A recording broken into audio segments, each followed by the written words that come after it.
ابوالقاسم قشر نے اپنی کتاب میں نقل کیا ہے کہ عبداللہ بن مبارک کہتے ہیں، میں حج کے سفر پر تھا کہ اپنے قافلے سے بچھڑ گیا۔ صحرا میں مجھے ایک تنہا خاتون نظر آئیں تو ہمارے درمیان یہ مکالمہ ہوا، عبداللہ تم کون ہو؟ حضرت فضہ وہ قال سلم فس وف علم آونے سورت الزخرف 89۔ ترجمہ، اور کہو سلام، پھر انقریب وہ جان لیں گے۔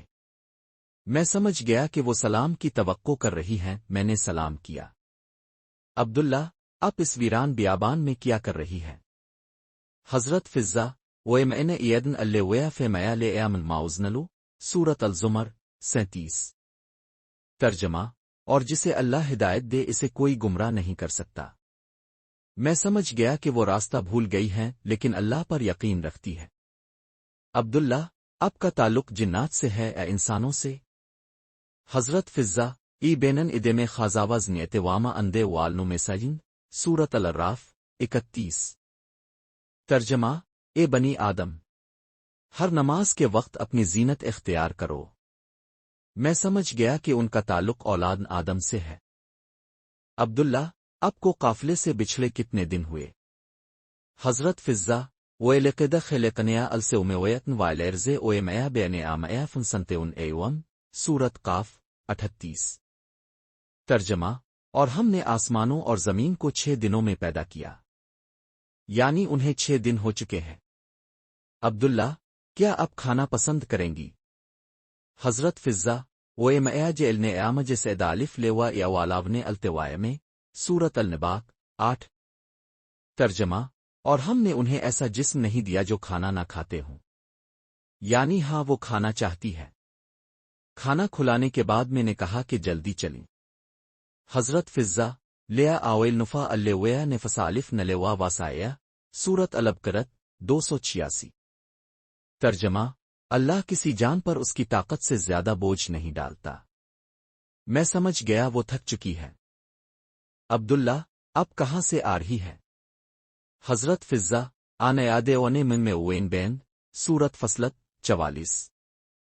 ترجمہ، انہیں دور دراز مقام سے پکارا جا رہا ہے، یعنی وہ بہت دور سے سفر کر کے آ رہی ہے۔ عبداللہ کس شہر سے آ رہی ہے؟ حضرت فضہ ای ایلے اسر نبے لیا ماقع میں لواما سورت الحزب 13۔ ترجمہ، اے اہل یسرب مدینہ، تمہارے لیے کوئی ٹھکانہ نہیں۔ میں سمجھ گیا کہ یہ مدینہ منورہ سے آ رہی ہے۔ عبداللہ اب کہاں جانا چاہتی ہے؟ حضرت فضہ ویل نلے وین ویلے النواس ہنجاؤ البیتن مینن استت نلے این سیب لالف سورت العمران 97۔ ترجمہ، اور اللہ کے لیے لوگوں پر بیت اللہ کا حج فرض ہے جو وہاں تک جانے کی استطاعت رکھے۔ معلوم ہوا کہ وہ حج کے لیے مکہ جا رہی ہے۔ عبداللہ اب میرے اونٹ پر پیچھے بیٹھ جائیں۔ حضرت فضہ لیو اوینف نمیا النے نلیوا الویا لفسیڈتیا سورت النباق 22۔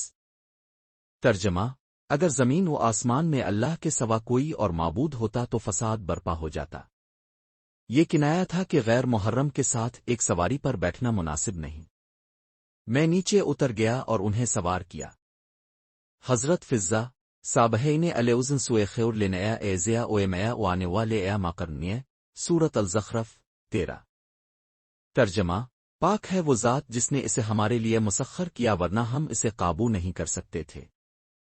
جب ہم قافلے تک پہنچے، عبداللہ اس قافلے میں آپ کا کوئی رشتہ دار ہے؟ حضرت فضہ ای ڈیواودہ نیوا جیلنے آوے خلفیافن الیرزن سورت سواد 26۔ ویمیا مائمیود نلے وارس آول سورت العمران 144۔ اے خازن الونت آب بکاویو سورت مریم 12۔ اے ماوسن نو اے نیا الویا سورت القصص 30۔ میں نے ان ناموں داؤد محمد موسیٰ کو پکارا تو 4 نوجوان نکل کر آئے۔ عبداللہ یہ نوجوان آپ کے کیا لگتے ہیں؟ حضرت فضہ المعلا و البن آون زنیع الہینا الداؤنئی سورت الوف 46۔ ترجمہ، مال اور بیٹے دنیا کی زندگی کی زینت ہیں۔ معلوم ہوا کہ یہ ان کے بیٹے ہیں۔ بیٹوں کے ملنے پر انہوں نے بیٹوں سے کہا۔